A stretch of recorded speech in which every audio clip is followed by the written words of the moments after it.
चलो next question try करो, ये थोड़ा आसान सा है, चलो ट्राई करो जल्दी।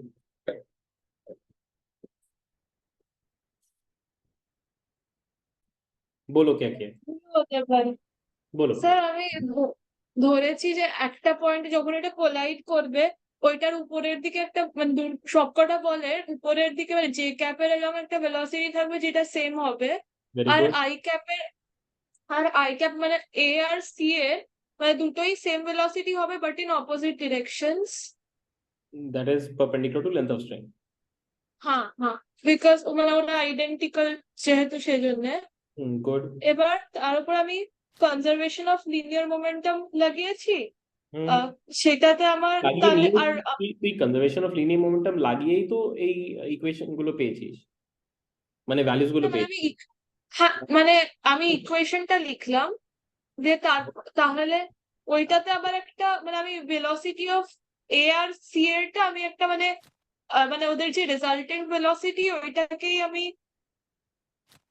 আচ্ছা না, আমি একটু মানে মিস্টেক ও না না ঠিকই করেছি না, যে আমি conservation of linear momentum momentum conservation দিয়ে किया, तुमने मोमेंटम আমি कंजर्वेशन, अरे ये लड़की আমি बोले। না না স্যার না স্যার, আমি এই জে ক্যাফের লং এর ভেলোসিটিটা তো পেয়ে গেলাম না লিনিয়ার মোমেন্টাম দিয়ে, যেটা 4/3 আসবে। यस। ওই এবার ওইটার এবার কনজারভেশন অফ এনার্জি লাগিয়ে আমার একটা ভ্যালু আসছে, বাট আমি শিওর নই যে এই ভ্যালুটা আদৌ ঠিক কিনা, ক্যালকুলেশন মিস্টেক হতে পারে। 8/3 আসছে আমার। ठीक है, अभी चेक करते हैं, देखो। ठीक है। Sir, can you please wait 1 more minute? No. R sir টেনশনটার ক্যালকুলেশনের জন্য আমি মানে এইটা ধরেই করছিলাম, আমি যদি উপরের বলটাকে ফিক্সড ধরে নিই আর রিভার্টেন অ্যাড করে দিই তাহলে তো এটা মানে সার্কুলার মোশনের মতো দেখাবে। गुड, আমি वेरी। ওইটা ধরে যদি mv² আর এর সাথে টেনশনকে ইকুয়েট করি তাহলে ভ্যালু বেরোবে, বাট আমি ক্যালকুলেট করছি বোধহয় ক্যালকুলেশনে ভুল হয়েছে বিকজ नहीं নেগেটিভে नहीं ভ্যালু আসছে नहीं, আমার। इसमें कंसेप्चुअल मिस्टेक भी है। आपने आधा सही सोचा, আচ্ছা আচ্ছা एग्जीक्यूट गलत किया। सोचा सही, एग्जीक्यूट गलत किया। मैं आपको बताता हूँ, वो डिस्कशन में बताता हूँ। ठीक है। আচ্ছা तो पहली चीज तो है कि इस कंबाइंड मास सिस्टम के लिए सिचुएशन थोड़ी देर के बाद तो यही दिखने वाला है, राइट, जब हम कोलिजन की बात कर रहे हैं। तो एक तो है कि along the length of the string, since string constraint है, along the length of the string सबकी वेलोसिटी क्या होनी चाहिए, सेम होनी चाहिए। तो अगर मैंने ऊपर वाले जो जिसको वो बी कह रहे थे, बी को हमने अगर वेलोसिटी दिखा रखा v1 है, तो जो v पैरेलल मैं दिखा रहा हूँ यहाँ पे, v पैरेलल जो बाकी दोनों मासेस के लिए, मतलब ये b है, तो ये a और ये c होगा। तो a और c के लिए दो कंपोनेंट वेलोसिटी चूज किया, ऐसे चूज किए। तो v पैरेलल वाला जो कंपोनेंट होगा वो तो पक्का ही v1 से मैच करेगा, because that string constraint, they can not have different velocity along the length of the string, right. क्योंकि अगर अगर ये बड़ा होगा, ये बड़ा हो गया और ये छोटा हो गया, इसका मतलब ये स्ट्रिंग क्या होगा, लंबा हो जाएगा, राइट। अगर ये छोटा हो गया, ये बड़ा हो गया, इसका मतलब ये स्ट्रिंग स्लैक कर जाएगा, और ये तो हो नहीं सकता क्योंकि खींच के लेके जा रहा है। तो पहली चीज आपको ये पता चलनी चाहिए कि v1 की वैल्यू v पैरेलल से मैच करनी चाहिए, दिस इज स्ट्रिंग कंस्ट्रेंट। ठीक है। दूसरी चीज, v परपेंडिकुलर मैंने ऑपोजिट डायरेक्शन में चूज किया है और इक्वल चूज किया है मैग्नीट्यूड में, वो क्यों, क्योंकि net momentum of system conserve रहना चाहिए। तो कोई भी एक्सटर्नल फोर्सेस आपके इस डायरेक्शन से, सॉरी, इस डायरेक्शन में तो आपने वेलोसिटी दे दिया, बट इस डायरेक्शन में तो किसी ने वेलोसिटी नहीं दिया है। इसका मतलब इस डायरेक्शन में नेट मोमेंटम ऑफ सिस्टम कितनी होनी चाहिए आपकी, जीरो होनी चाहिए, और वो हर वक्त होनी चाहिए। और इसी वजह से हमने ये दोनों को क्या लिया है, इक्वल चूज किया है। ठीक है। अब तो ऑब्वियसली हमारे पास एक और वेरिएबल है, मतलब v परपेंडिकुलर भी एक वेरिएबल है और v पैरेलल भी एक वेरिएबल है। तो हमको कितने इक्वेशन चाहिए, दो इक्वेशन तो चाहिए। दो इक्वेशन कहाँ से आएंगे, एक मोमेंटम कंजर्वेशन और दूसरा एनर्जी कंजर्वेशन। किसी भी तरह का तो लॉस ऑफ एनर्जी नहीं हो रहा है यहाँ पे, तो बस दो इक्वेशन फ्रेम करेंगे आप। पहला इक्वेशन है मोमेंटम कंजर्वेशन का, so change in momentum of system, ये आपकी जीरो होनी चाहिए। And therefore m into v not ही दिया था शायद, हाँ v not, m into v not should be equal to 3m into V parallel होना चाहिए। यहाँ से m गेट्स कैंसल्ड आउट और यहाँ से v पैरेलल की वैल्यू आपको मिल गई है v0/3, जो कि आपकी 3 मीटर पर सेकंड की आ रही है। This is the first equation. Next is अब v परपेंडिकुलर निकालेंगे एनर्जी कंजर्वेशन यूज करके, change in kinetic energy of system, ये भी आपकी जीरो होनी चाहिए।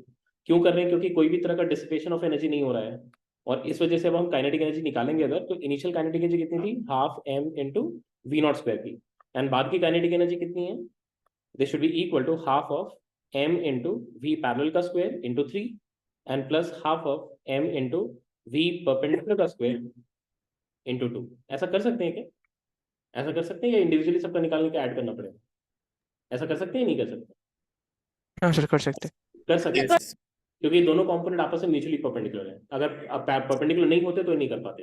परपेंडिकुलर कंपोनेंट्स के आराम से कर सकते हैं, क्योंकि जैसे मान लो कि वी एक्स वी वाई है, तो काइनेटिक एनर्जी क्या लिखोगे, half m into root under of v x plus v y का whole square, right, v square plus v y square and then उसका स्क्वायर। तो जब उसको ब्रेक करोगे तो ऑब्वियसली क्या बनेगा, half m v x square अलग हो जाएगा, half m v y square अलग हो जाएगा। तो इसका मतलब काइनेटिक एनर्जी को आप मतलब डायरेक्टली एक्स एक्सिस का अलग वाई एक्सिस का अलग भी निकाल के ऐड कर सकते हैं। This perfectly no harm in that, ठीक है। यहाँ से एम तो कैंसिल आउट ही हो जाएगा, और यहाँ से 2 भी कैंसिल आउट हो जाएगा, और यहाँ पे v पैरेलल आपने ऑलरेडी निकाल लिखा है 3 है, v नॉट तो आपका था 9 था शायद, 9 9 81 हो তো जाएगा। এই কেসে ইন্ডিভিজুয়ালি বার করাটা বেশি ক্যালকুলেশন কম হবে না, বিকজ আমার তো তাহলে আমাকে আর ভেক্টোরিয়ালি অ্যাড করতে হবে না দুটো ভেলোসিটিকে। আমি ডাইরেক্টলি যদি একটা মানে ভি রেজাল্টেন্ট লিখে দিই দুটোর জন্য, ওটার ম্যাগনিটিউড সেম থাকবে, তো তাহলে আলাদা করে আর ভেক্টর সামটা করতে হবে না। बट v परपेंडिकुलर तो आपको निकालना पड़ेगा ना आगे। টেনশন কি নিয়ে হ্যাঁ, লাগবে? তা অবশ্য ঠিক, মানে আলটিমেটলি করতে হবে। अल्टीमेटली तो करते ही হবে, ঠিক আছে, তাই জন্য আমি এটা এই अप्रोचটা নিলাম। बट ठीक है, आप भी सही कह रहे हैं कि अगर मुझे सिर्फ v निकालना होता तो वो करने का जरूरत नहीं था। ठीक है, so this is 3 3 9 9 3 27 and plus 2 times of v perpendicular का स्क्वायर। तो कितनी आ रही है यहाँ पे, 27 चला जाएगा तो कितना बचेगा, कितना जाएगा, 7 चला जाएगा तो कितना बचेगा, 74 64 54 54 बाई 2 मतलब 27। तो v परपेंडिकुलर का स्क्वायर आ रहा है 27। गलत लिखा है क्या मैंने, ना ना ना ना, हाँ ठीक है लिखा, हाँ 27 इंटू 3 तो फिर 81 ही होता है, ठीक है 27 आ रहा है। तो इसका मतलब v परपेंडिकुलर की वैल्यू हो गई आपके पास 3√3 आ गई मीटर पर सेकेंड। अब आपको चाहिए क्या था, स्पीड ऑफ 3 बॉल चाहिए। सो वेलोसिटी ऑफ ए, ये तो आपको पता चल चुका है, that is v1 which is 3, ना ना ना ना ना, वेलोसिटी ऑफ बी है ये, हाँ ये बी है। Velocity of B is v1 which is 3 metre per second. Velocity of A is equal to velocity of C which is equal to root under of v parallel का square plus v perpendicular square. v parallel आपका आया था v1 ही आया था, तो ये 3 का square हो जाएगा एंड प्लस v परपेंडिकुलर है आपका 3√3 का स्क्वायर है। तो ये हो गया 9 प्लस 27 36 हो गया ना, 36 का स्क्वायर मतलब 6 मीटर पर सेकेंड। तो ये आंसर हो जाएगा। फिर नेक्स्ट पार्ट में उसने क्या बोला, टेंशन इन स्ट्रिंग पूछा है। अब स्ट्रिंग का टेंशन निकालने के लिए जो ऐशी ने बोला वैसा ही सिमिलर सा अप्रोच लेते हैं, बट एक थोड़ी सी मिस्टेक उसने करी। अब आप मैं ये डिस्कशन के थ्रू ही देखता हूँ कि लोग पकड़ पाते या नहीं पकड़ पाते, ठीक है। मैं चाहता हूँ कि आप लोग खुद से इस मिस्टेक को आइडेंटिफाई करो, ठीक है। अभी फिलहाल के लिए एंगल आप नेग्लिजिबल मान के चलना, ठीक है। This angle is negligible, this theta is tending to 0, ठीक है, या 0 ही है। मतलब आप ये नहीं सोचना कि कि ऐसा कैसे दिखाए इतना बड़ा एंगल। हमने ऑलरेडी ये दिखा रखा है कि इसके पास एक वेलोसिटी v1 है, हमने ये दिखा रखा है कि इसके पास v पैरेलल भी v1 है, इसके पास भी v पैरेलल v1 है, इधर से इसके पास एक v परपेंडिकुलर है और इसके पास भी एक v परपेंडिकुलर है, ठीक है। व्हाट ऐशी सेड वाज कि अगर मैं यहाँ पे बैठ जाऊं तो मुझे तो ये कंपोनेंट्स नहीं दिखेंगे, right, which is very correct, right, ये नहीं दिखने वाले आपको। आपको दिखेगा क्या, सिर्फ ये वाला कंपोनेंट दिखेगा, राइट। इसका मतलब इसके रिस्पेक्ट में दोनों मासेस क्या कर रहे होंगे, सर्कुलर मोशन कर रहे होंगे। सर्कुलर मोशन में आपको स्पीड भी पता है कितना है, v परपेंडिकुलर, और आपको ये पता है कि रेडियस ऑफ रेवोल्यूशन कितना है, ये तो लेंथ ऑफ स्ट्रिंग है। तो उस केस में उसने बोला कि अगर मैं यहाँ का टेंशन लिख लूँ तो ये tension should be equal to m into V perpendicular का स्क्वायर बाय l होना चाहिए, right. As you said this only, yes sir. Okay, and now I keep this discussion open कि इसमें एक कंसेप्चुअल मिस्टेक है, कौन पकड़ेगा। मैं बता दूँ एक कंसेप्चुअल मिस्टेक है यहाँ पे। এইটা কি হবে, বিকজ সব সব ইনস্ট্যান্টে, মানে আমি যদি এইটা ছাড়া অন্য কোনো ইনস্ট্যান্টে ধরি তাহলে v1 এর কম্পোনেন্টটা কাটা যাবে না, বিকজ ওইটা মানে नहीं नहीं नहीं মানে नहीं, এখান আমি তো এই इंस्टेंट लिखी, तो तुम बाद का क्यों बात कर रहे हो। मैं तो अभी बोल रहा हूँ कि तुमने अभी मिस्टेक किया हुआ है, तुम बाद का पहले का ये सब क्यों कर रहे हो, मैं तो अभी की बात कर रहा हूँ।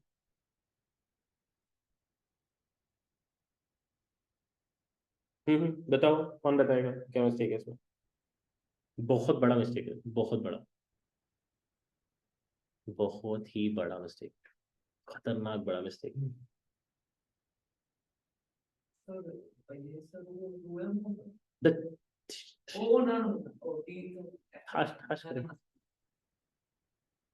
আর ওই উপরের বলটার উপরেও কি মানে একটা সেন্ট্রিপিটাল অ্যাক্সেলারেশন লাগবে, সেটাও কি ধরতে হবে? उसका लोकस तो स्ट्रेट लाइन है। না বাট মানে যে টেনশন ফোর্স আছে ওইটার উপরেও লাগবে, এই উপরেরটার উপরেও একটা টেনশন ফোর্স লাগবে, তো ওইটাকেও কি ধরতে হবে? तो धुर भी ना, वो नहीं पकड़ेंगे आप। ধরা তো जैसे উচিত। जैसे जैसे उसने क्या बोला, हमने यहाँ पे फ्रेम फिक्स किया, राइट, सेट की हमने यहाँ फ्रेम फिक्स किया।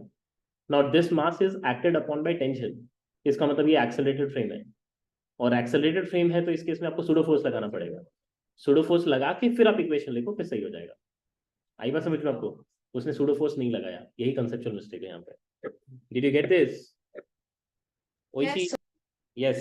So if I am fixing my frame over here, I don't get to see these components, ये हट जाएगा, and now what I see is only v perpendicular. Now मेरे frame का acceleration कितना होगा? ये t इधर है तो 2t हो गया ना, या 2t cos थीटा बाई 2 लिखें, थीटा 0 है, रिमेंबर?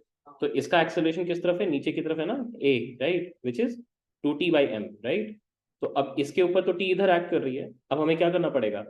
सूडो फोर्स भी लगाना पड़ेगा, राइट, है ना? तो सूडो फोर्स लगाते हैं यहाँ पे। सो अब मैंने क्या किया, इस पे एक सूडो फोर्स लगा दिया, ये आपका एफपी है, ठीक है। ये एफपी জিরো ফোর্সে কেন লাগবে? एक्सेलरेटेड फ्रेम, एक्सेलरेटेड फ्रेम কি ঘুমিয়ে পড়েছিস নাকি তুই মাঝখানে, হঠাৎ করে উঠেছিস? হ্যাঁ, না স্যার, অলরেডি ঘুমিয়ে দিলাম, কেন লাগিয়েছিস? কাট কেটে গেছিল মাঝে। না অ্যাক্সেলারেশনটা কি করে আসে সেটা বুঝতে পারলাম না। টেনশনের জন্য, ফোর্স আছে তো অ্যাক্সেলারেশন হবে না। আচ্ছা হ্যাঁ টেনশন, সেটা। টেনশন ফোর্স নেই না, টেনশন শুধু বি আচ্ছা। এক্স এ আর সি এর উপর লাগছে, বি এর উপর লাগছে না। না আমি ভাবলাম যে ইন্টারনাল ফোর্স হিসেবে কাউন্ট হবে তাই। अरे इंटरनल फोर्स तो कॉम्बाइंड मास सिस्टम के लिए है, इंडिविजुअल मासेस के लिए तो एक्सटर्नल फोर्स ही है वो। अच्छा अगर आप टेंशन बोल रहे हो वो एक्सटर्नल फोर्स नहीं है, ये कैसा डबल फेस आप रखते हो। आप बोल रहे हो कि Yes, इसके लिए आप बोल रहे हो कि टेंशन लेंगे, और इसके लिए बोल रहे हो टेंशन नहीं लेंगे। ये आप तो या तो अच्छा, किसी के लिए मत लो या कि दोनों के लिए लो। Yes sir. हाँ, ये तो डबल फेस आप रख रहे हो। सो इस केस में अब आपको क्या सिचुएशन दिखेगा कि इसके रिलेटिव, मतलब विथ रिस्पेक्ट टू बी अगर बात करें, तो यहाँ पे इसके पास कितनी एक्सेलरेशन होनी चाहिए, कितनी होनी चाहिए? v परपेंडिकुलर का स्क्वायर बाई l होना चाहिए, करेक्ट है ना? तो कंडीशन क्या लिखेंगे आप? नेट फोर्स क्या होगा? t plus the pseudo force, that should be equal to m into v perpendicular का स्क्वायर बाई l होना चाहिए। तो t प्लस सूडो फोर्स खुद कितना है? Mass multiplied by acceleration which is 2t by m, and that should be equal to m into v perpendicular का square by l होना चाहिए। ये m कैंसिल आउट हो गया और यहाँ से आपको t मिल गई है, that is m by 3l into V perpendicular का स्क्वायर, और वी परपेंडिकुलर का स्क्वायर तो हम निकाल चुके थे, कहाँ गया? 3√3 था, और मास दिया था क्या मैंने? ये सब नहीं दिया था शायद, दिया है, मास दिया हुआ है। तो ये हो जाएगा आपके लिए m बाई 3l इंटू 27